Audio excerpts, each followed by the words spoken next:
इधर दूसरी तरफ तन्मय पूर्वी के साथ रेहान के स्कूल आया। जब वह स्कूल आया तो उसने देखा उसका बेटा टेबल पर बैठकर किसी लड़की के साथ बात कर रहा है। अपने बेटे को किसी लड़की के साथ बातें करते हुए देखकर तन्मय का आंख छोटा हो गया। पूर्वी जो तन्मय की बगल में खड़ी थी, जब उसने देखा किस तरह से उसका शैतान पति उसके बेटे को किसी लड़की के साथ देखकर मुंह बना रहा है, तो वो हंसते हुए कहने लगी, क्या हुआ, अपने बेटे को किसी लड़की के साथ देखकर अच्छा नहीं लग रहा है? अब क्या ये नहीं देख रहे हैं हमारा बेटा कितना खुश है उस लड़की के साथ? लगता है हमारा बेटा किसी लड़की को दोस्त बनाया है। पूर्वी की बात सुनकर तन्मय एक नजरों उसे देखा, फिर चुपचाप अपने बेटे के पास आ गया। रेहान का नजर इस समय अपने दोस्त पर था, लेकिन जैसे ही उसने अपने सामने अपने पापा को देखा तो उसके होठों पर मुस्कुराहट आ गया। रेहान तन्मय को ही देख रहा था, तभी उसने देखा उसकी मम्मा भी आई हुई है। ये देखकर उसके होठों की खुशी दुगनी हो गई। पूर्वी मुस्कुराते हुए रेहान के पास आई, फिर उसको अपनी गोद में लेकर कहने लगी, क्या बात है, लगता है आज आपके स्कूल में छुट्टी बहुत जल्दी हो गया, तभी आप यहाँ बाहर बैठे हुए हो। वैसे क्या यह आपकी दोस्त हैं? ये कहकर पूर्वी उस छोटे सी बच्ची की तरफ इशारा करने लगी। रेहान ने जैसे अपनी मम्मा के इशारे को देखा तो वह उस लड़की को देखकर मुस्कुरा, या फिर पूर्वी को देखकर कहने लगा, हाँ मम्मा, यह मेरी नई दोस्त बनी है और आपको पता है ये कल ही स्कूल आई थी, इसका नाम रूहानिका है। रूहानिका मेरी बेस्ट फ्रेंड बन चुकी है। आपको पता है यहाँ के बच्चे जब मुझे परेशान करने की कोशिश करते हैं तो वहाँ रूहानिका मेरी मदद करती है। मेरी मुलाकात इससे कल हुई थी और आज हम दोनों बहुत अच्छे दोस्त बन गए। रेहान की बात सुनकर तन्मय का नजर रूहानिका के चेहरों पर चला गया। रूहानिका को देखकर ना जाने क्यों उसे उसका चेहरा जाना पहचाना लग रहा था। ऐसा लग रहा था जैसे उसने उस चेहरे को कई बार देखा है, पर उसे याद नहीं आ रहा था। आखिर उसने कहाँ देखा है? पूर्वी जब अपने बेटे की बात सुनी तो वह रूहानिका को देखकर कहने लगी, सच में तुम बहुत प्यारी बच्ची हो, तुम्हारा बहुत बहुत शुक्रिया जो मेरे बेटे की यहाँ पर रक्षा करती हो। मुझे बहुत अच्छा लगा तुमसे मिलकर, तुम सच में बहुत प्यारी बच्ची हो। तुम्हारी मम्मी पापा का नाम क्या है? पूर्वी की बात सुनकर रूहानिका मुस्कुराकर उसे देखती, इससे पहले कि जो उसे कुछ कहती तभी उसने देखा दरवाजे के पास उसका बॉडीगार्ड उसे लेने आया है। अपने जाने पहचाने बॉडीगार्ड को देखकर रूहानिका का रेहान से कहती, रेहान, मुझे तुम्हारे मम्मी पापा से मिलकर बहुत अच्छा लगा, मैं अभी घर जा रही हूँ क्योंकि मेरे अंकल मुझे लेने आए हैं। ये कहकर वह उन तीनों को बाय कहकर वहां से चली गई। रूहानिका वहां से जा चुकी थी। ये देखकर पूर्वी तन्मय को देखती, तन्मय अभी भी रूहानिका को जाते हुए देख रहा था। उसे इस तरह से देखकर पूर्वी मुस्कुराकर कहती, वह बच्ची जा चुकी है, क्या अब हम लोग घर चले? पूर्वी की बात सुनकर तन्मय का नजर रूहानिका से हटकर पूर्वी के चेहरों पर चला गया। पूर्वी को देखते ही वो गहरी सांस लेकर कहा, नहीं, अभी हम घर नहीं जाएंगे, आज मैंने सोचा है अपने बेटे के साथ में घूमने जाऊं, अगर तुम्हें मेरे साथ चलना है तो तुम चल सकती। तन्मय की बात सुनकर पूर्वी की आंखें चमक उठी। वह इस बात से खुश थी, उसका बेटा अपने पापा के साथ घूमने जाएगा। ये सोचकर वह खुश होकर कहती, हाँ, मैं भी आपके साथ चलूंगी। वैसे भी रेहान का बहुत मन है उसकी मम्मी पापा उसके साथ जाए। पूर्वी की बात सुनकर तन्मय रेहान को अपनी गोद में लिया, फिर चुपचाप उस स्कूल से बाहर निकल गया। उसके पापा मम्मी घूमने के लिए जा रहे हैं तो वो मुस्कुराकर तन्मय से कहा, सच में पापा आप हमारे साथ घूमने जाओगे? हम आज बहुत मस्ती करेंगे और बहुत सारी फोटो भी क्लिक करेंगे।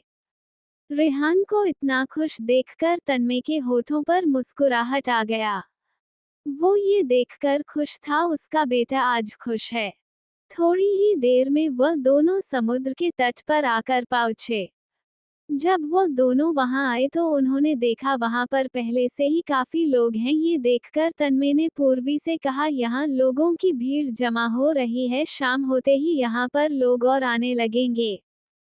तुम इस बात का ध्यान देना, मेरी नज़रों से कहीं गायब मत होना, क्योंकि भीड़ की वजह से तुम लापता भी हो सकती हो। वैसे भी तुम बेवकूफ़ वाली हरकत बहुत ज़्यादा करती हूँ, तो थोड़ा संभल कर।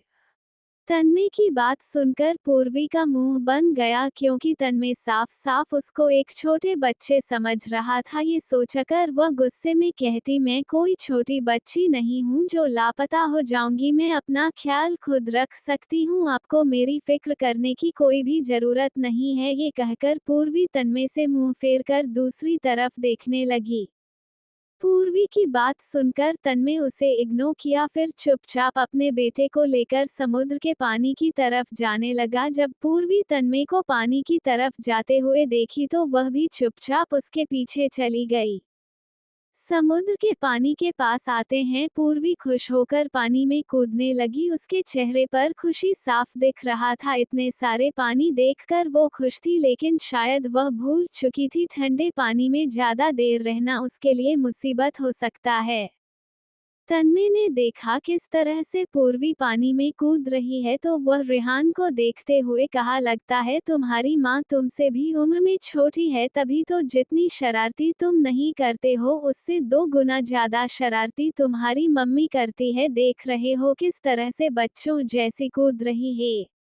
तन्मय की बात सुनकर रेहान हंसते हुए कहा, अरे पापा, इसमें तो मजा है। अब आप देखो, मैं भी छोटा बच्चा हूँ तो मैं शरारती कर सकता हूँ। आप लोग बड़े हो गए हो तो आप लोग सोचते हो बच्चे शरारती करते हैं, बड़े लोग नहीं करते हैं। आपको पता है मम्मा कहती है जब तक तुम्हारी जिंदगी है तब तक फुल एंजॉय करो, क्या पता कल हो या ना हो। इसीलिए मैं भी आपसे यही कहूंगा, मम्मा की तरह आप भी एंजॉय करो। चलो आप भी मेरे साथ मम्मा की तरफ पानी में मजे करो। ये कहकर रेहान तन्मय को पानी के तरफ लेकर जाने लगा। अपने बेटे की बात सुनकर तन्मय का नजर तो पहले पूर्वी पड़ गया, फिर वह चुपचाप अपने बेटे को बात मानकर उस पानी में आकर वहां खड़ा हो गया। तन्मय देख सकता था कैसे वह दोनों माँ बेटा एक दूसरे पर पानी छिड़ककर खेल रहे हैं। उन दोनों को इस तरह से देखकर तन्मय के होठों पर मुस्कुराहट आ गया, उसके चेहरे पर एक सुकून था उन दोनों को देखकर। पूर्वी खिलखिलाकर हंसते हुए पानी में खेल रही थी। उसके चेहरे पर आ रहे पानी की बूंदें उसके चेहरे का नूर बना रही थी। हल्की धूप की किरणें पूर्वी के चेहरे पर ऐसे चमक रही थी जैसे कोई फूल खिला हो।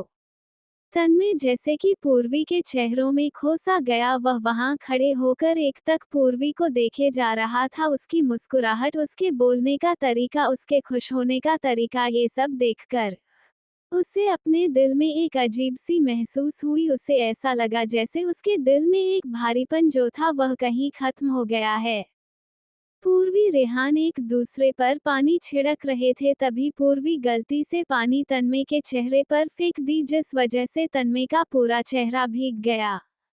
तन्मय जो अपने ख्यालों में खोया हुआ था, जैसे उसे एहसास हुआ उसके चेहरे पर पूर्वी ने पानी फेंक दिया, तो वह गुस्से में उसे देखने लगा। पूर्वी, जिसका ध्यान तन्मय के डरावने चेहरे पर था, जब वह देखी तन्मय उसे गुस्से में देख रहा है तो वह डर के मारे 2 कदम पीछे होने लगी, क्योंकि तन्मय की आंखें लाल हो रही थी। उसे इस तरह से देखकर पूर्वी समझ चुकी थी तन्मय अब उस पर गुस्सा करेगा। पूर्वी को इस तरह से डरते हुए देखकर पहले तो तन्मय चुपचाप खड़े होकर उसे देख रहा था, फिर तुरंत वह नीचे झुककर अपने हाथों में पानी लेकर पूर्वी के ऊपर फेंक दिया। ये सब इतनी जल्दी हुआ, इस बात को हम अंदाजा पूर्वी को भी नहीं हुआ। वह हैरान परेशान होकर तन्मय के चेहरे को ही देख रही थी। जैसे ही तन्मय ने पूर्वी के चेहरे पर पानी फेंका, उसी समय रेहान जोर जोर से हंसने लगा। अपने बेटे को इस तरह से हंसते हुए देखकर तन्मय खिलखिलाकर हंसने लगा। वह पूर्वी का डरा हुआ चेहरा देखकर हंस रहा था, क्योंकि पूर्वी डरते समय किसी भीगी की बिल्ली की तरह दिख रही थी। पूर्वी जो पहले से डरी हुई थी, जब उसने तन्मय को हंसते हुए देखा उसकी आंखें हैरानी से बड़ी हो गई। वह आज जिंदगी में पहली बार शैतान तन्मय को इतना खिलखिलाकर हंसते हुए देख रही थी। उसे तो यकीन ही नहीं हो रहा था उसके सामने जो तन्मय इतना अच्छे से हंस रहा है वह असली तन्मय है। रेहान ने देखा उसकी मम्मा अभी भी हैरान है तो वह भी अपने हाथों में पानी लेकर उसके ऊपर फेंकने लगा। जब पूर्वी के ऊपर दोबारा पानी का बूंद आया तब जाकर पूर्वी अपने ख्यालों से बाहर निकली। फिर उन दोनों को देखकर घूरने लगी क्योंकि वह दोनों बाप बेटा उसे परेशान करने की कोशिश कर रहे थे।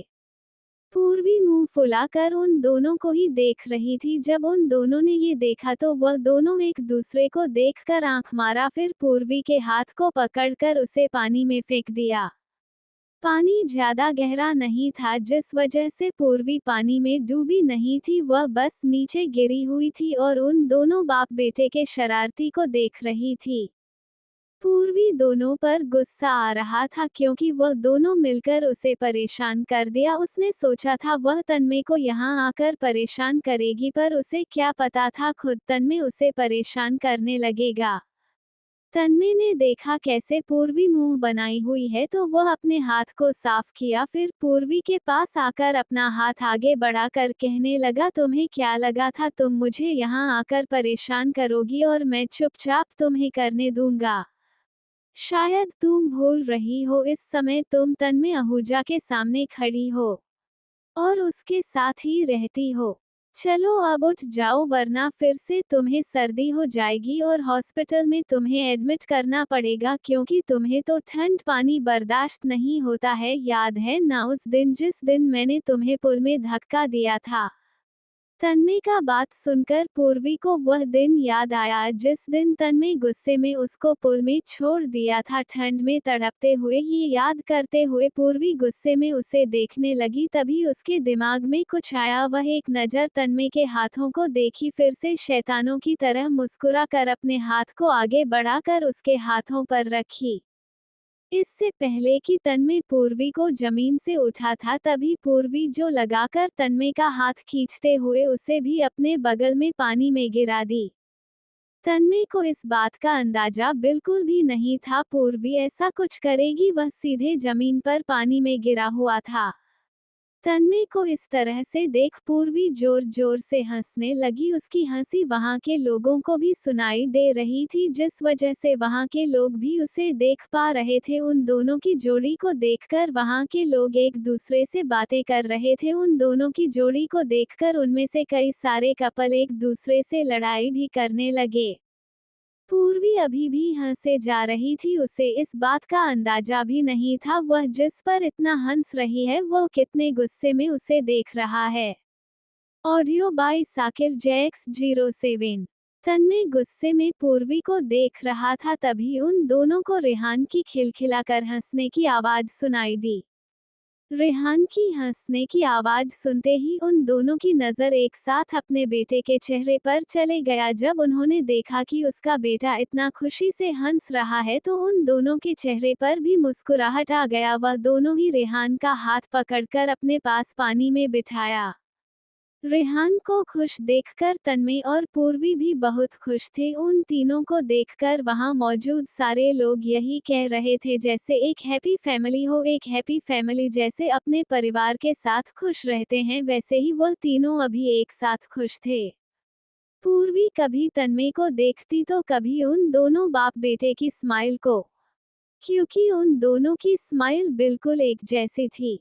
रेहान ने देखा उसकी मम्मी पापा हंस रही हैं तो वह भी हंसते हुए तन्मय को देखकर कहा, आज मैं बहुत खुश हूँ पापा। आज मुझे ऐसा लग रहा है जैसे मेरे मम्मी पापा मेरे पास है, वरना मुझे हमेशा ये लगता था मेरे मम्मी पापा हमेशा झगड़ा ही करते रहते हैं। रेहान की बात सुनते ही तन्मय का मुस्कुराहट गायब हो गया। वो तुरंत पूर्वी के चेहरे को देखा। पूर्वी जो मुस्कुरा रही थी वह भी अब रेहान को देख रही थी। तन्मय का ध्यान गया वहां मौजूद सारे लोगों पर जो उन तीनों को ही देख रहे हैं। ये देखकर वह जल्दी से उठा, फिर रेहान को अपनी गोद में उठाकर पूर्वी से कहा, आज तुमने बहुत मस्ती कर ली है, तुम्हें तो मैं घर जाकर बताऊंगा। यहाँ तो मैं तुम्हें छोड़ रहा हूँ क्योंकि यहाँ बहुत सारी पब्लिक है, वरना मैं तुम्हें ये बताता मैं क्या कर सकता हूँ। तन्मय की धमकी सुनकर पूर्वी का मुंह बन गया क्योंकि तन्मय उसे कुछ ज्यादा ही धमकी देने लगा है। ये सोचकर वह चुपचाप अपनी जगह से उठी। फिर अपने गीले कपड़े को देखकर कहने लगी, मैं अभी कपड़े बदल कर आती हूँ। आप लोग भी अपने अपने कपड़े बदल लीजिए। पूर्वी की बात सुनकर तन्मय अपना नजरें घुमाकर चारों तरफ देखा, फिर पूर्वी से कहा, क्या तुम्हें अंदाजा है यहाँ पर कपड़े कहाँ बदलने हैं? तन्मय की बात सुनते ही पूर्वी अपनी नजर घुमाकर चारों तरफ देखने लगी। जब उसे दिखा एक जगह पर कुछ औरतें कपड़े बदलने के लिए जा रही है तो वो मुस्कुराकर तन्मय से कहती, मैं इतनी बड़ी बेवकूफ नहीं हूँ, भले ही यहाँ पर पहली बार आई हूँ, लेकिन मैं देख सकती हूँ वहाँ जो औरतें लाइन लगाई हुई है वहाँ पर कपड़े बदले जाते हैं। आप फिक्र मत कीजिए, मैं वहाँ पर जा रही हूँ और आप लोग भी कपड़े बदल लीजिए। वैसे भी रेहान का भी कपड़ा गीला हो चुका है, ऐसे में उसे ठंड लगेगी। पूर्वी की बात सुनकर तन्मय उसे देखा तो रेहान ने पूर्वी से कहा, मम्मा मुझे ठंड नहीं लगेगा, लेकिन आपको जरूर लगेगा क्योंकि डैडी ने कहा है आपको ज्यादा देर तक पानी में नहीं रहना चाहिए, तो आप सबसे पहले जाकर कपड़े बदल लो वरना फिर आप हॉस्पिटल में एडमिट हो जाओगी। उसके बाद डैडी की डांट मिलेगी। फिर मुझे मत कहना तुम्हारे डैडी मुझे डांटते हैं, क्योंकि उस समय मैं अपने डैडी के साथ रहूंगा, इसलिए आप जाकर कपड़े बदल लो। मैं डैडी के साथ जाकर कपड़े बदल लूंगा। रेहान की बात सुनकर पूर्वी हैरान होकर उसे देख रही थी, वही तन्मय अपने बेटे के बात को सुनकर मुस्कुरा रहा था। वह आज ऐसे प्राउड फील करा था जैसे उसका बेटा उसके टीम में है। तन्मय के तने सीने को देखकर पूर्वी समझ गई, इस समय तन्मय रेहान की वजह से प्राउड फील कर रहा है क्योंकि उसका बेटा उसकी तरफ दाढ़ी किया। ये सोचकर वह मुंह बनाकर वहां से चली गई। पूर्वी को जाते हुए देखकर तन्मय ने रेहान से कहा, चलो आपकी मम्मा तो चली गई है, अब हमें भी चलना चाहिए क्योंकि मम्मा के आने से पहले हमें यहाँ पर आना पड़ेगा। पता चला मम्मा आपकी यहाँ आते ही लापता हो गई। तन्मय की बात सुनकर रेहान खिलखिलाकर हंसने लगा। उसे हंसी आ रही थी, उसके पापा उसकी मम्मा से कितने चिढ़ते हैं, उसकी मम्मा को एक छोटा बच्चा समझते हैं।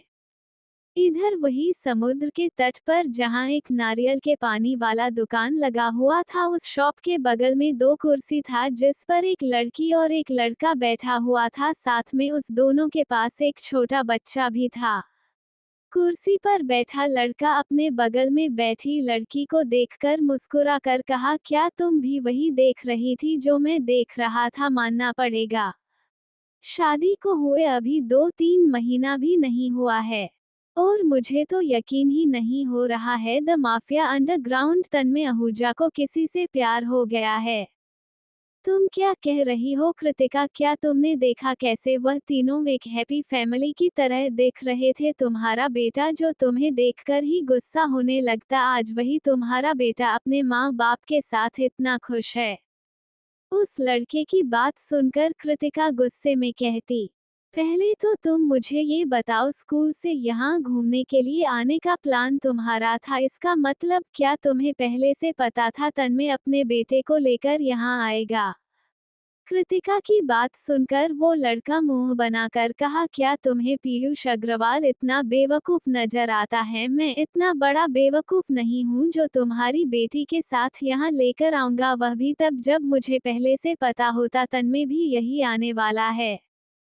पीयूष की बात सुनकर कृतिका गहरी सांस लेकर कहती, लगता है अब हमें यहाँ से जल्दी निकलना चाहिए। अगर तन्मय मुझे किसी छोटी बच्ची के साथ देख लिया ना तो उससे शक होना कन्फर्म है और मैं नहीं चाहती हूँ उसे कोई भी शक हो। ये कहकर कृतिका अपनी जगह से उठी।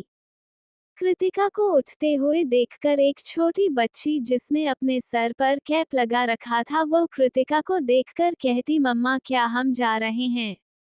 उस बच्ची की बात सुनते ही पीयूष ने कृतिका को देखा तो कृतिका उस बच्ची को देखकर कहती, रूहानिका मैं जानती हूँ बेटा आपको बाहर घूमने का बहुत मन है, लेकिन अभी आपके मम्मा को ना बहुत इम्पोर्टेंट काम याद आ गया तो अभी हमें यहाँ से निकलना पड़ेगा।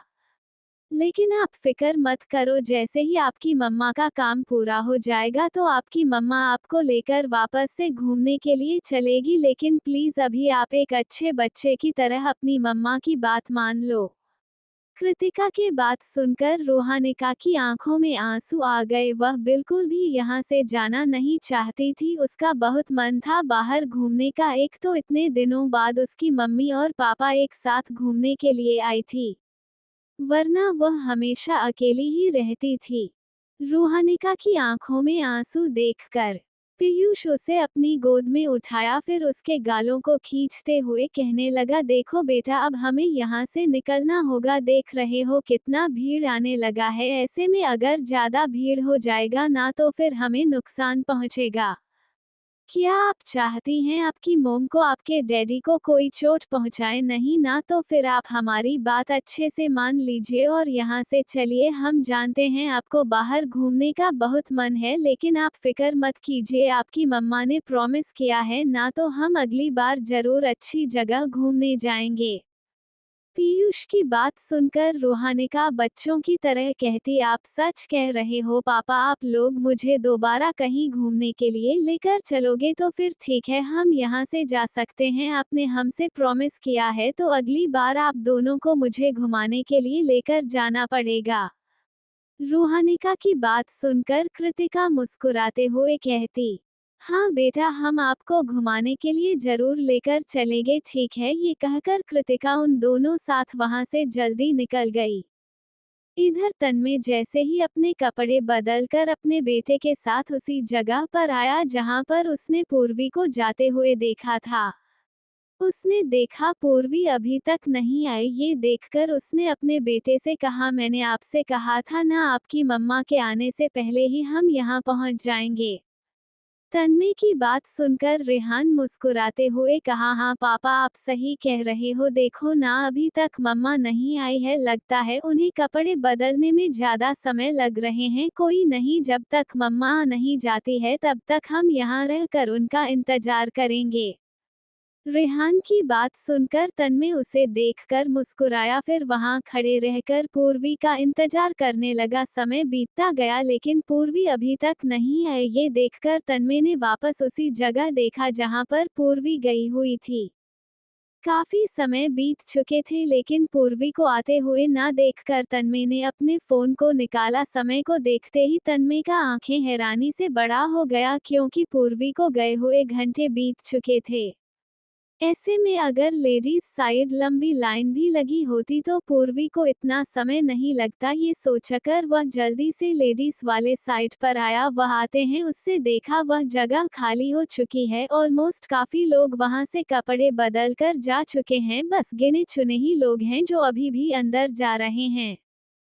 ये देखकर वो उस लेडीज साइड गार्ड के पास आकर अपने फोन में पूर्वी का फोटो निकालकर उस गार्ड को दिखाते हुए कहा, क्या आप मुझे बता सकते हैं इस फोन में जो लड़की की फोटो है वह अभी अंदर है या नहीं है? तन्मय की बात सुनकर वह गार्ड हाँ में सर हिलाकर उस लेडीज चेंजिंग रूम के अंदर गई। वहां जाते हैं वह चारों तरफ देखी तो उसे वहां पूर्वी कहीं भी दिखाई नहीं दी। ये देखकर वह लेडीज चेंजिंग रूम से बाहर निकलकर तन्मय को कहने लगी, सॉरी सर, बस ये लड़की अंदर नहीं है। हाँ, मैं इनको अंदर जाते हुए देखी जरूर थी, पर मैं इन्हें बाहर निकलते हुए नहीं देखी। उस लेडी गार्ड की बात सुनकर तन्मय हैरान होकर कहा, ये क्या बकवास बातें कर रही हो आप? यह मेरी पत्नी है और यह चेंजिंग रूम के अंदर गई लेकिन वापस नहीं आए, इसका मतलब यही है वह चेंजिंग रूम के अंदर ही होगी। आप ठीक से देखकर बताएं। तन्मय की बात सुनकर लेडी गार्ड उसे देखते हुए कहती, सर मैं सच कह रही हूँ, अगर आपको मेरी बातों पर यकीन नहीं हो रहा है तो आप 2 मिनट रुकिए।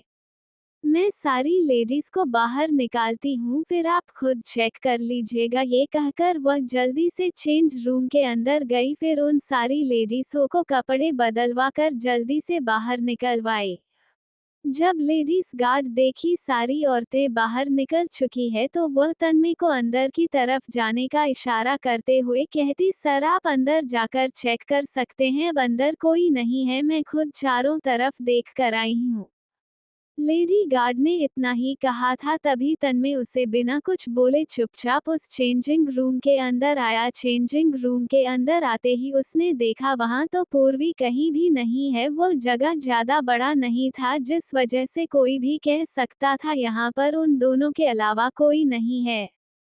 ये देखकर वह चारों तरफ अपनी नजर घुमाया, फिर पूरे जगह पर कुछ ढूंढने की कोशिश कर रहा था। क्या दूसरा कोई जगह है बाहर निकलने का? वह चारों तरफ देख ही रहा था तभी उसका नजर अपने पैर के 3 कदम आगे एक इंजेक्शन पर गया। उस इंजेक्शन को देखते ही उसने जल्दी से उस इंजेक्शन को उठाया। वो इंजेक्शन पूरी तरह से खाली था। ये देखकर तन्मय का आंख हैरानी से बड़ा हो गया। ऑडियो बाय साकिल JX07। तन्मय हैरान भरी नजरों से इंजेक्शन को ही देख रहा था। तन्मय के गोद में बैठा है रेहान। जब उसने देखा उसके पापा इंजेक्शन देख रहे हैं तो वह अपनी नजरें चारों तरफ घुमाते हुए तन्मय से कहा, पापा मम्मा कहाँ है? वह कहीं दिखाई क्यों नहीं दे रही है? रेहान की आवाज सुनते ही तन्मय अपने ख्यालों से बाहर निकलकर अपने बेटे की तरफ देखने लगा। वह थोड़ी देर के लिए भूल चुका था उसकी गोद में अभी भी उसका बेटा बैठा हुआ है।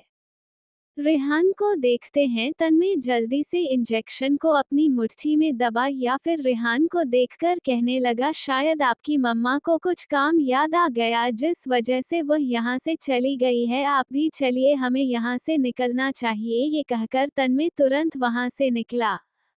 वहाँ से निकलते हैं तन्मय पहले रेहान को कार के अंदर बिठाया, फिर तुरंत अपने फोन को निकालकर आर्यन को कॉल करने लगा। थोड़ी ही देर में आर्यन ने कॉल उठाया। आर्यन के कॉल उठते दे तन्मय जल्दी से उसे कहा, आर्यन क्या पूर्वी घर आई हुई है? तन्मय की बात सुनकर आर्यन कंफ्यूज हो गया। उसे समझ नहीं आया तन्मय ऐसा क्यों पूछ रहा है। जहां तक उसे पता था पूर्वी तो उसके साथ थी। ये सोचते उसने कहा, पूर्वी भाभी तो तुम्हारे साथ गई थी ना घूमने के लिए, तो फिर वो घर पर क्या करेगी? और वैसे भी मैं अभी ऑफिस में हूँ। आर्यन की बात सुनकर तन्मय गुस्से में अपना पैर कार के बोनट पर मारते हुए कहा, आर्यन पूर्वी मेरे साथ आई हुई थी, पर जब वो कपड़े बदलने के लिए लेडीज चेंजिंग रूम में गई तो वापस वहां से नहीं निकली।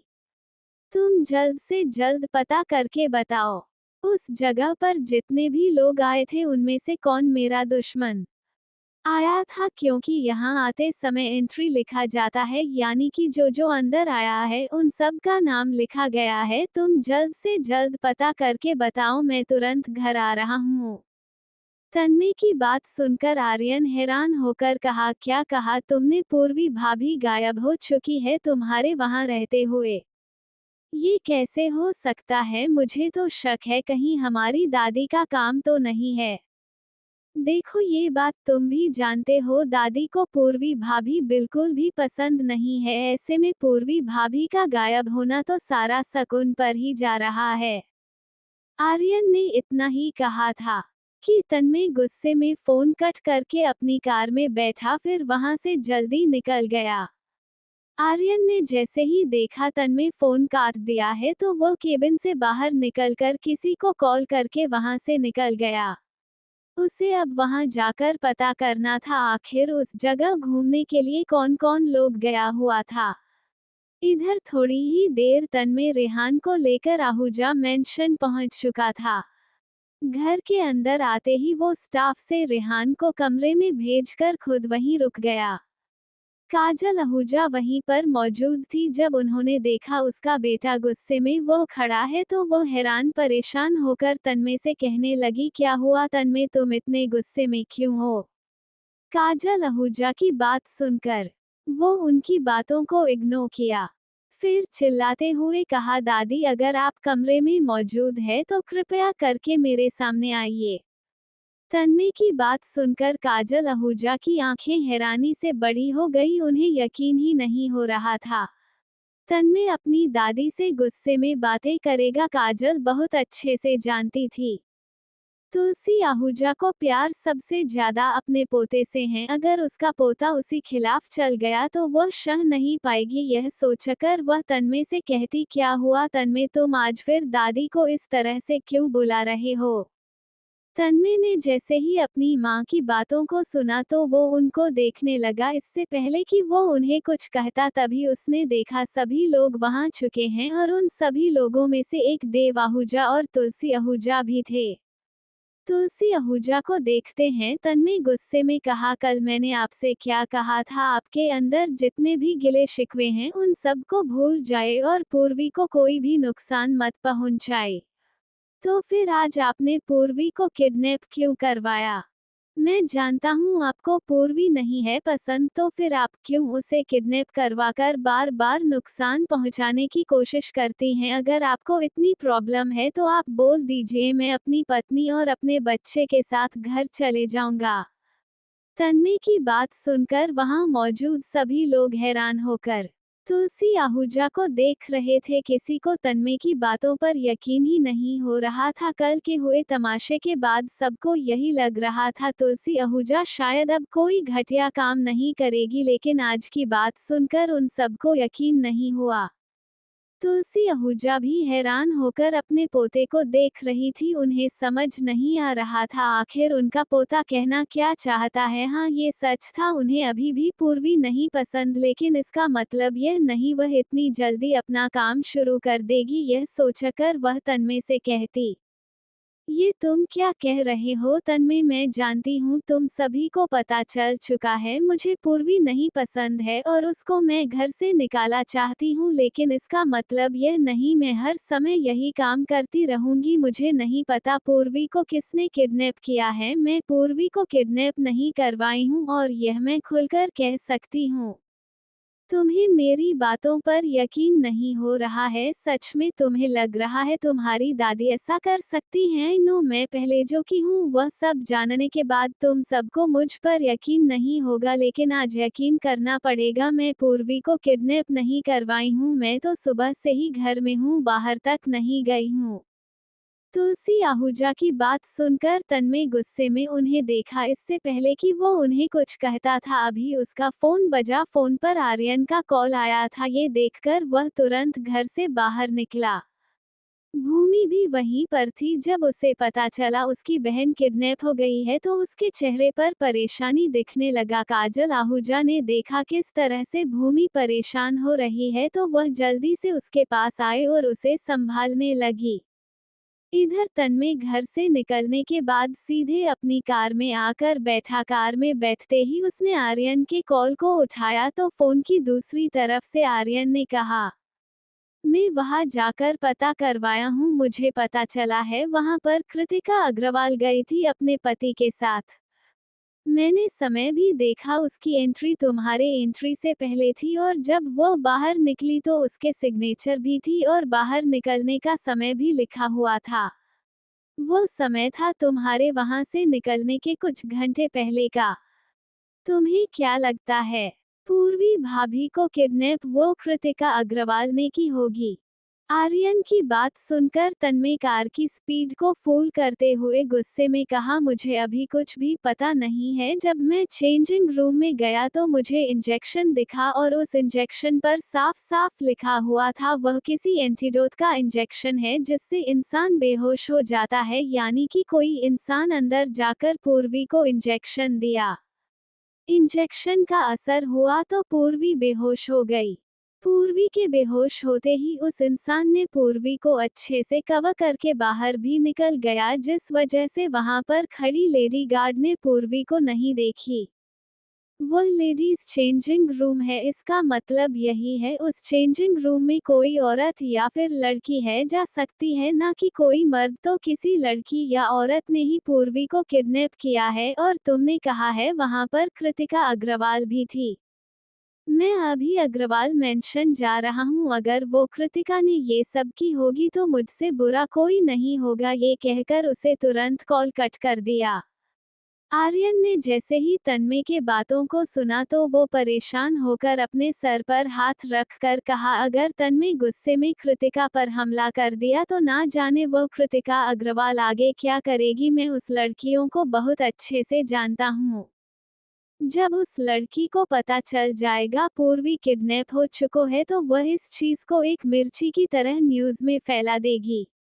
मुझे किसी भी तरह से वहां पहुंचना पड़ेगा इससे पहले कि तन्मय वहां पहुंच जाए, ये सोचकर आर्यन जल्दी से वहां से भी बाहर निकल गया। आर्यन वहां से निकला तो थोड़ी देर बाद उसे तन्मय का कार दिखाई दिया। तन्मय का कार एक पुल को पार करने वाला था। जैसे ही आर्यन ने ये देखा तो उसने तुरंत अपनी कार की स्पीड बढ़ाकर जल्दी से तन्मय के कार के सामने आकर अपनी कार को रोक दिया। तन्मय जो पूर्वी के बारे में सोचकर कार को चलाए जा रहा था, अचानक से अपने सामने आर्यन के कार को देखकर वह गुस्से में अपनी कार में ब्रेक लगाया, फिर जल्दी से कार से बाहर निकलकर गुस्से में आर्यन से कहा, तुम्हारा दिमाग सही जगह है या नहीं है? मुझे जल्द से जल्द पूर्वी को ढूंढना है। तुम जानते नहीं हो कृतिका अग्रवाल कितनी खतरनाक औरत है।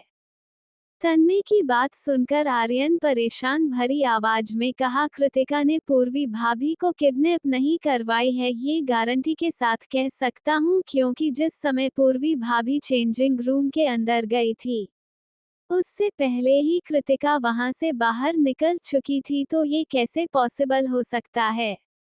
मैं वहां के सीसीटीवी फुटेज में चेक करके आया हूँ, मुझे दिखाई दिया कृतिका जब बाहर निकली थी तब उसके साथ एक छोटी बच्ची भी थी, पर शायद वो बच्ची उन दो औरतों की थी जो कृतिका के साथ वहां से निकली थी।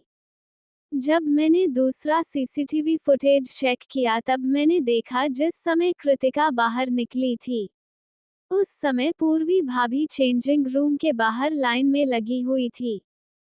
तन्मय, तुम थोड़ा शांत हो जाओ, दिमाग से सोचने की कोशिश करो। क्या तुम वहां पर किसी ऐसे व्यक्ति को देखे जिसको देखकर तुम्हें ऐसा लगा हो कि वह तुम्हारा दुश्मन है? आर्यन की बात सुनकर तन्मय अपने सर को पकड़ के वहां के मूवमेंट याद करने लगा। उसे धीरे धीरे सब कुछ ज्यादा याद करने की कोशिश कर रहा था। कोई ऐसा व्यक्ति जिसको वह जानता हो, ऐसा कोई भी व्यक्ति दिखाई नहीं दिया। ये सोचकर वह आर्यन से कहा, नहीं, वहां पर मुझे ऐसा कोई भी दिखाई नहीं दिया जिस पर मुझे शक हो। तन्मय ने इतना ही कहा था तभी उसका फोन पर एक नोटिफिकेशन आया। फोन पर आए नोटिफिकेशन को देखकर तन्मय आर्यन से कहा, किसी अननोन आईडी से मुझे ईमेल आया है। तन्मय की बात सुनकर आर्यन ने तुरंत उसके फोन को लिया, फिर उस ईमेल आईडी को चेक करने लगा। ईमेल आईडी को देखते ही आर्यन हैरान भरी नजरों से तन्मय को देखते हुए कहा, यह ईमेल आईडी तो उसकी है जिसको तुम धमकी देकर आए थे। आर्यन ने इतना ही कहा था तभी तन्मय उसके हाथ से अपना फोन लेकर उस ईमेल आईडी को चेक करने लगा। ईमेल आईडी पर आए मैसेज को पढ़ते ही तन्मय गुस्से में अपना हाथ कार के बोनट पर मारते हुए कहा, इस घटिया इंसान की इतनी हिम्मत हो गई जो उसने मेरी नजरों के सामने से मेरे ही पत्नी को लेकर चला गया। बहुत महंगी पड़ेगी उसकी यह गलती। उसने तन्मय आहूजा की बीवी को उठाया है, उसको तो मैं जिंदा नहीं छोड़ूंगा। आर्यन, तुम जाकर बॉडीगार्ड फोर्स लेकर आओ, आज मैं इस इंसान को जान से मारकर रहूंगा। इसने हदें पार कर दी है। अब तन्मय आहूजा बताएगा उसके साथ रहने का अंजाम क्या होता है। इतने दिन से मैं शांत बैठा हुआ था तो उसने ये सोच लिया कि मैं चुपचाप उसके हरकतों को देखकर मुंह बंद किया हूँ, लेकिन आज मैं उसकी सारी हरकतों का अंजाम बताऊंगा। ये कहकर तन्मय गुस्से में अपनी कार में बैठकर वहां से निकल गया। ऑडियो बाय साकिल JX07। घने जंगल में शेर, चीतों और भेड़ियों की आवाजें सुनाई दे रही थी। उसके पास से बह रही नदी का बहाव भी स्थिर था, जिसके बीच मगरमच्छ घूम रहे थे, और उसके पार मौजूद थी एक हवेली। हवेली के आसपास बहुत बड़ी दीवार थी, जिन पर इलेक्ट्रिक बैरियर भी लगे थे। रही बात हवेली की, तो रात के आलम में वो बिल्कुल भूतिया हवेली लग रही थी। वही उस हवेली के अंदर एक आदमी जिसके हाथों में बड़ा सा गन रखा हुआ था, उसके चेहरे को देखकर ऐसा लग रहा था जैसे वह कितने दिन से अपना मुंह ना धोया हो। उस आदमी ने देखा कुर्सी पर बंधी लड़की अब उठने वाली है, तो वह तुरंत अपने बगल में खड़े दूसरे आदमी से कहा, बॉस को इन्फॉर्म करो लड़की उठने वाली है, हम आगे क्या करें? उस आदमी की बात सुनकर दूसरा आदमी उसकी बात को मानकर चुपचाप वहां से चला गया अपने बॉस को इन्फॉर्म करने के लिए। जैसे ही वह आदमी वहां से गया, पहला आदमी ने देखा कुर्सी पर बंदी लड़की पूरी तरह से उठ चुकी है, उसकी आंखें खुल चुकी है और वो कंफ्यूज होकर उसे ही देख रही है। उस लड़की को देखते ही उस आदमी के होठों पर शैतान भरा मुस्कुराहट नजर आने लगा। कुर्सी पर बंधी लड़की खुद को बंधे हुए देखकर घबरा चुकी थी। उसके चेहरे से साफ पता चल रहा था वह कितनी डरी हुई है। अपने सामने हटे खट्टे आदमियों को देखकर वो बहुत डर रही थी। वह अपनी नजरें घुमा के चारों तरफ देखने की कोशिश की तो उसे वहां पर उन हटे खट्टे आदमियों के अलावा कोई भी नजर नहीं आया। ये देखकर वह लड़की घबराते हुए सामने खड़े उस आदमी को देखकर कहती, तुम लोग मुझे कहाँ लेकर आए हो? कौन हो तुम लोग? आखिर मैंने किया क्या है? उस लड़की की घबराहट भरी आवाज को सुनकर वह आदमी जोर जोर से हंसने लगा। उसकी हंसने की आवाज पूरे हवेली में गूंज रही थी। उसकी इतनी डरावनी आवाज सुनकर कुर्सी पर बैठी लड़की और ज्यादा घबराने लगी। उसे ऐसा लग रहा था जैसे साक्षात यमराज उसके सामने है और उसकी मौत पक्की। थोड़ी देर तक हंसने के बाद वह आदमी कुर्सी पर बंधी लड़की को देखकर मुस्कुराते हुए कहा, तुमने क्या किया है? ये बात तो तुम्हें हमारा बॉस बताएगा। वैसे बात माननी पड़ेगी, तुम्हारा पति बहुत लकी है जो उसे तुम जैसी इतनी सुंदर पत्नी मिली। उस आदमी की बात सुनकर वह लड़की समझ गई थी वह आदमी तन्मय का कोई दुश्मन है। ये सोचते ही उसका मुंह बन गया, क्योंकि तन्मय अपने दुश्मनों को इग्नोर करके ऐसे ही छोड़ देता है और वही दुश्मन आगे चलकर बेमतलब का उसे किडनैप करते हैं, उसे नुकसान पहुंचाते हैं। ये सोचकर वह लड़की गहरी सांस लेकर कहती, ओ तो तुम मेरे पति तन्मय आहूजा की बात कर रहे हो क्या? तुम लोग उससे डरते हो जो उसके सामने नहीं लड़ सकते हो, उसकी पीठ पीछे उसके परिवार को नुकसान पहुंचाने की कोशिश करते हो। अगर तुम लोगों को इतना ही लड़ने का शौक है तो उसके सामने जाकर लड़ो, मुझे क्यों? मेरा उस इंसान से कोई मतलब नहीं है, मैं उस इंसान को नहीं जानती हूँ। वह मेरा पति है पर आज तक मैंने कभी उसे पति के रूप में स्वीकार नहीं किया है। मैं उसे बिल्कुल भी नहीं जानती हूँ। पूर्वी की बात से पता चला था वो कितनी घबराई हुई है। पूर्वी यह सब जानबूझकर सुना रही थी, वो बस चाहती थी उसकी यह सारी बातें सुनकर वह आदमी उसे छोड़ दें। जब उस आदमी ने पूर्वी के बातों को सुना तो वह हंसते हुए कहा, सच में तुम अपने पति को नहीं जानती हो? पूरी दुनिया तुम्हारे पति को जानता है और तुम कह रही हो तुम्हें तुम्हारे पति से कोई मतलब नहीं है। अगर तुम्हें तुम्हारे पति से मतलब नहीं है तो तुम समुद्र के पानी में इतने अच्छे से खिलखिला कर हंसते हुए अपने पति के साथ एंजॉय क्यों कर रही थी? क्या अब भी तुम यही कहोगी तुम अपने पति को नहीं जानती हो? उस आदमी की बात सुनकर पूर्वी समझ चुकी थी उसकी दाल यहाँ नहीं चलने वाली है। हालांकि वह बस चाहती थी वह आदमी उसके बात को मान ले और कैसे भी यहाँ से निकल जाए, पर अब उसके पास कोई रास्ता नहीं था। वह समझ गई थी ये लोग उसे नहीं छोड़ने वाले हैं। ये सोचकर वह गुस्से में उस आदमी से कहती, देखो मुझे किडनैप करके तुम लोगों को कुछ नहीं मिलेगा। मैं अपने पति को बहुत अच्छे से जानती हूँ, वह एक नंबर का शैतान है। अगर उसे पता चल गया ना तुमने मुझे किडनैप किया है तो उसे कोई फर्क नहीं पड़ेगा। वो तो चाहता ही है मैं घर छोड़कर चली जाऊं, उसकी जिंदगी से चली जाओ, पर मैं जा नहीं रही हूँ। क्यों? क्योंकि मुझे अपने बेटे से बहुत प्यार है। अगर मैं अपने बेटे को छोड़कर चली गई तो मैं ठीक से रह नहीं पाऊंगी। तो मैं तुम लोगों को पहले ही बता रही हूँ मेरा पति मुझे बचाने के लिए बिल्कुल भी नहीं आएगा। वह तो चाहता है कब मैं उसकी जिंदगी से चली जाऊं। तुम्हारी भलाई इसी में है, तुम मुझे छोड़ दो, जाकर उसे पकड़ लो। पूर्वी ने इतना ही कहा था तभी मेन दरवाजे से अंदर आ रहे एक आदमी कड़क आवाज में कहता, वह तो वक्त बताएगा तुम्हारा पति तुम्हें बचाने आता है या नहीं आता है। आधे घंटे के अंदर तुम्हारा पति तुम्हें बचाने नहीं आया तो तुम्हारी लाश तुम्हारे पति के घर पहुंच जाएगी। पूर्वी जो अपने सामने खड़े आदमी को देख रही थी, जैसे उसने किसी और आदमी की आवाज को सुनी तो उसकी नजर उस आदमी के चेहरे पर चले गया। वह आदमी दिखने में काफी स्मार्ट लग रहा था, उसके स्मार्टनेस से लग रहा था जैसे वो तन्मय की एज का हो। वह आदमी अपनी आंखों पर से चश्मा को उतारकर एक कुर्सी पर बैठते हुए पूर्वी को देखकर कहा, वैसे तो मुझे तुम्हें किडनैप करने में कोई इंटरेस्ट नहीं था, लेकिन जब मैंने तुम्हें पहली बार देखा ना तो मैंने सोच लिया तन्मय आहूजा से तुम्हें छीन कर रहूंगा। अब तुम तन्मय आहूजा के पास ना रहकर मेरे पास रहोगी, क्योंकि तुम पार्थ खुराना को पसंद आ चुकी है।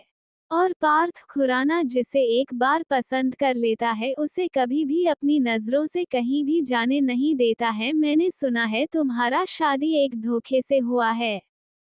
मेरा मतलब तुम्हारी बहन का शादी तन्मय आहूजा से हो रहा था, लेकिन तुम्हारी बहन शादी छोड़कर भाग गई थी, जिस मजबूरी में तुम्हें अपनी बहन की जगह बैठना पड़ा। ये सब बात तो मुझे पता था, यही सोचकर मैंने सोचा चलो कोई नहीं, कौन सा तुम अपने पति के रिश्ते को मानती हो।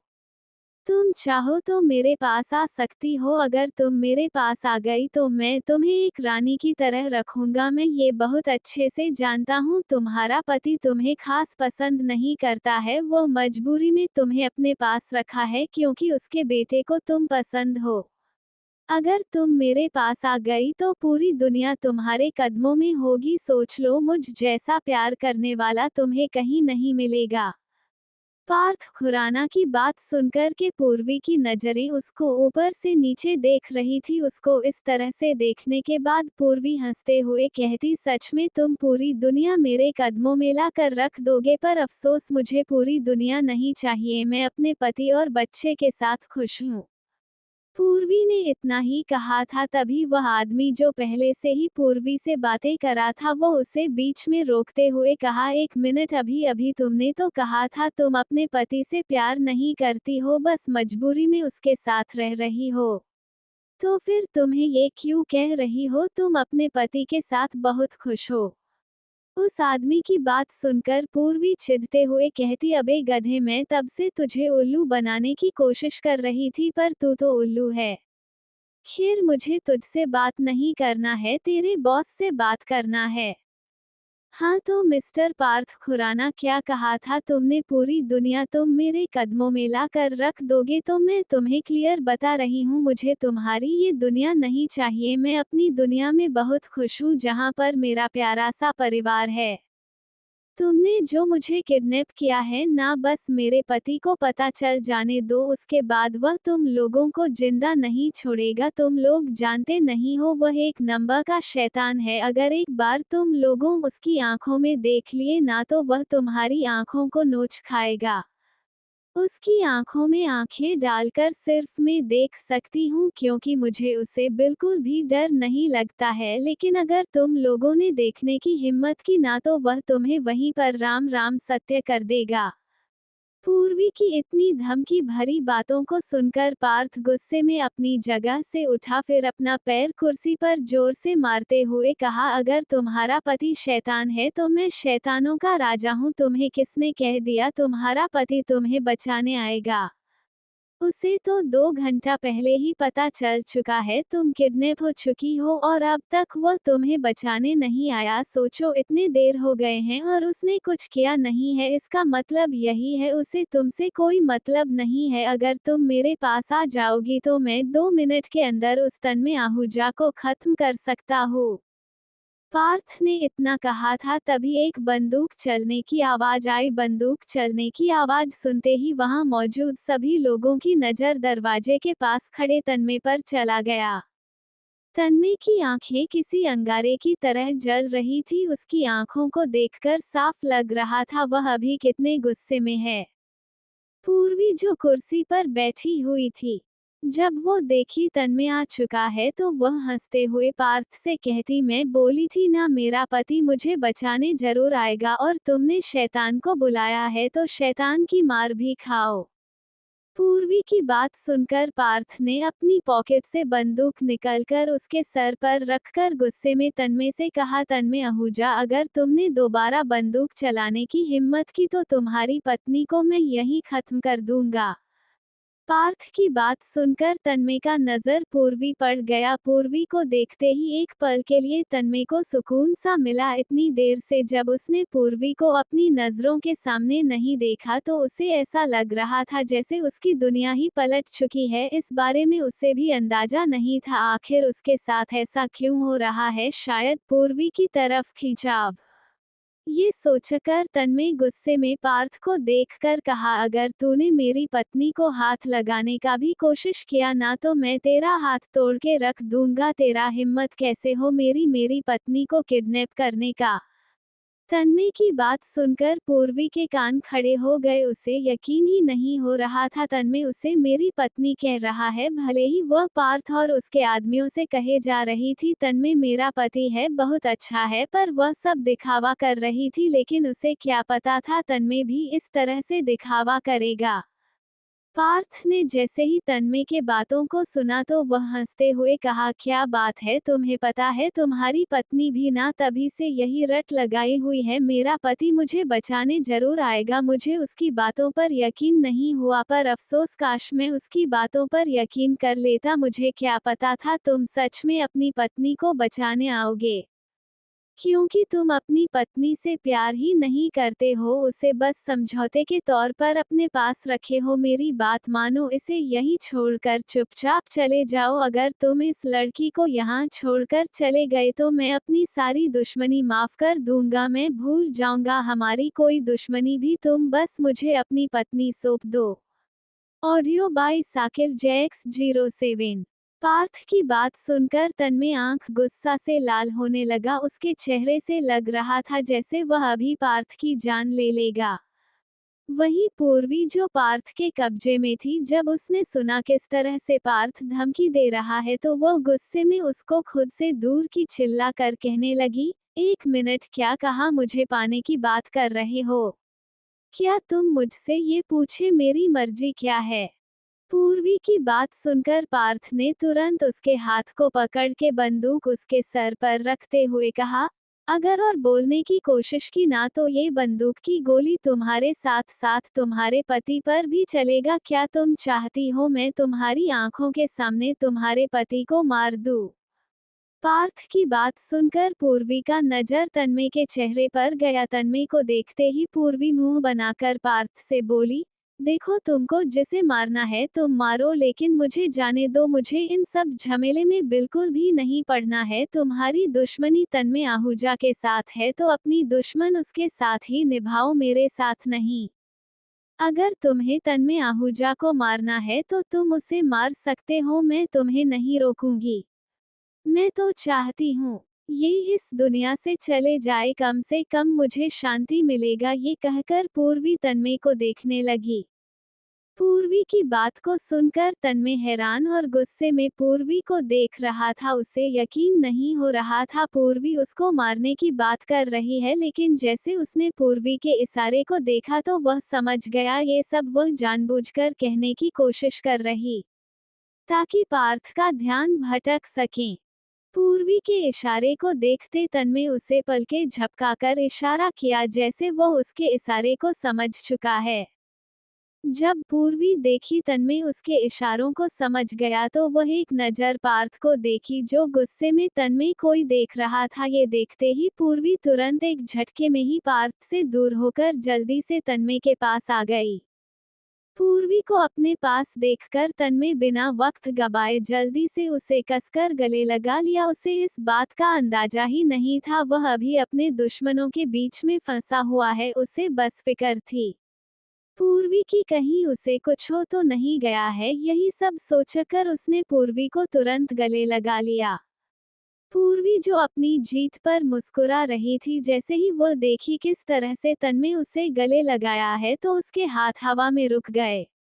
उसे समझ नहीं आ रहा था वह क्या करे, वहां पर काफी लोग थे, ऊपर से तन्मय जैसा शैतान उसको गले लगा रहा है। पूर्वी के लिए सबसे बड़ा झटका था। उन दोनों को इस तरह से देखकर पार्थ गुस्से में चिल्लाकर कहा, तन्मय आहूजा, आखिर तुम्हारी प्रॉब्लम क्या है? सालों पहले तुमने मेरे काम में अपना टांग आरा कर मेरे काम को खत्म कर दिया था और आज वापस से तुम इस लड़की को मुझसे छीन कर अपने पास ले जा रहे हो।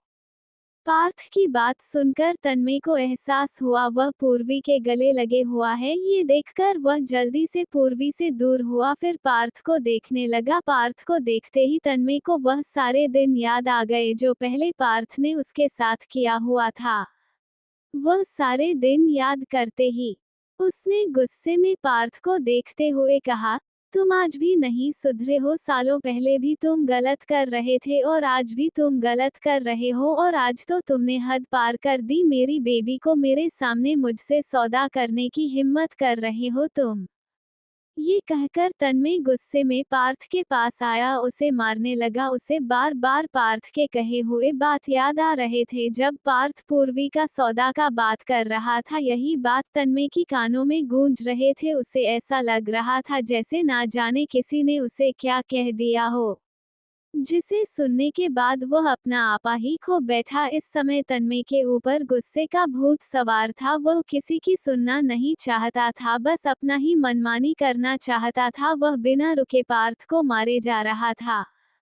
पार्थ के बॉडीगार्ड ने जब देखा कि इस तरह से उसके बॉस को तन्मय आहूजा मार रहा है तो वह लोग भी आगे बढ़ने लगा, लेकिन इससे पहले कि वह लोग आगे बढ़कर कुछ करता तभी वहां पर तन्मय का बॉडीगार्ड आ गया। तन्मय के बॉडीगार्ड उस जगह को चारों तरफ से घेर चुके थे और पार्थ के आदमियों को पूरी तरह से पकड़ चुके थे।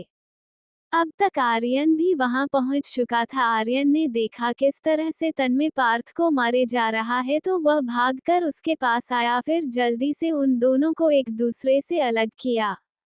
ऐसा नहीं था कि पार्थ तन्मय पर हमला नहीं किया, वह भी कई बार तन्मय को मारा, जिस वजह से तन्मय के होठों के कोनों से खून भी निकल रहा था। आर्यन जल्दी से दोनों को दूर किया। जब पार्थ ने ये देखा तो वह गुस्से में तन्मय को देखकर कहा, मैंने गलत ही क्या कहा है? सालों पहले भी तुम सही समय पर आकर मेरा काम बिगाड़े थे और आज भी तो तुम वही कर रहे हो। तुम्हारी पत्नी तुम्हें प्यार नहीं करती है तो इसका मतलब यही है तुम दोनों अपने रिश्ते में खुश नहीं हो। जब तुम दोनों अपने रिश्ते में खुश नहीं हो तो मेरा पूरा हक बनता है तुम्हारी पत्नी को अपना बनाने का। पूर्वी जो एक कोने में खड़े होकर वहां के सारे सीन को देख रही थी, जब वह पार्थ की बात को सुनी वह गुस्से में तन्मय के पास आकर उसके हाथ को पकड़कर पार्थ को देखकर बोली, क्या लगा रखा है तुमने? किसने कहा मैं अपने पति से प्यार नहीं करती हूँ? मैं अपने पति से बहुत प्यार करती हूँ, इतना कि मैं इनके लिए जान भी दे सकती हूँ। तब से लगा रखे हो मैं इनसे प्यार नहीं करती हूँ और मेरे पति मुझसे प्यार नहीं करते। क्या तुम हमारे घर में रहकर देख रहे हो हम दोनों एक दूसरे से प्यार करते हैं या नहीं? नहीं ना, तो तुम्हारा कोई भी मतलब नहीं बनता है हमारे सामने ये बकवास बातें करने का। एक तो तुम मुझे बेमतलब का यहाँ किडनैप करके लेकर आए, वह भी बिना कोई रीजन के। दूसरा, मुझे किडनैप करने के बाद अपना बनाने की कोशिश कर रहे हैं। यह मत भूलो मैं पूर्वी तन्मय आहूजा हूँ, यानी कि मिस्टर तन्मय आहूजा की पत्नी। और मैं ये चिल्लाकर कह सकती हूँ मैं अपने पति से बहुत प्यार करती हूँ। पूर्वी तन्मय आहूजा अपने पति तन्मय आहूजा से बहुत प्यार करती हैं। अगर अब भी तुम्हें मेरी बातों पर यकीन नहीं हो रहा है तो अपना सर किसी दीवार पर मार के आ जाओ, फिर समझ आ जाएगा। पूर्वी की धमकी भरी बातों को सुनकर आर्यन तन्मय पार्थ हैरान होकर पूर्वी को ही देखे जा रहे थे। इस समय पूर्वी के चेहरे से साफ लग रहा था वह काफी गुस्से में है, खास करके पार्थ के ऊपर। जब तन्मय पूर्वी के बातों को सुना तो उसके कान खड़े हो गया। उसे तो यकीन ही नहीं हो रहा था पूर्वी जो कह रही है वह सच है या झूठ, क्योंकि पूर्वी कह तो ऐसे रही जैसे वह सच में उससे प्यार करती है। ना जाने क्यों ये सोचते ही तन्मय का दिल जोरों से धड़कने लगा। उसे ऐसा लग रहा था जैसे पूर्वी की बातें सुनकर उसे सुकून मिला रहा है।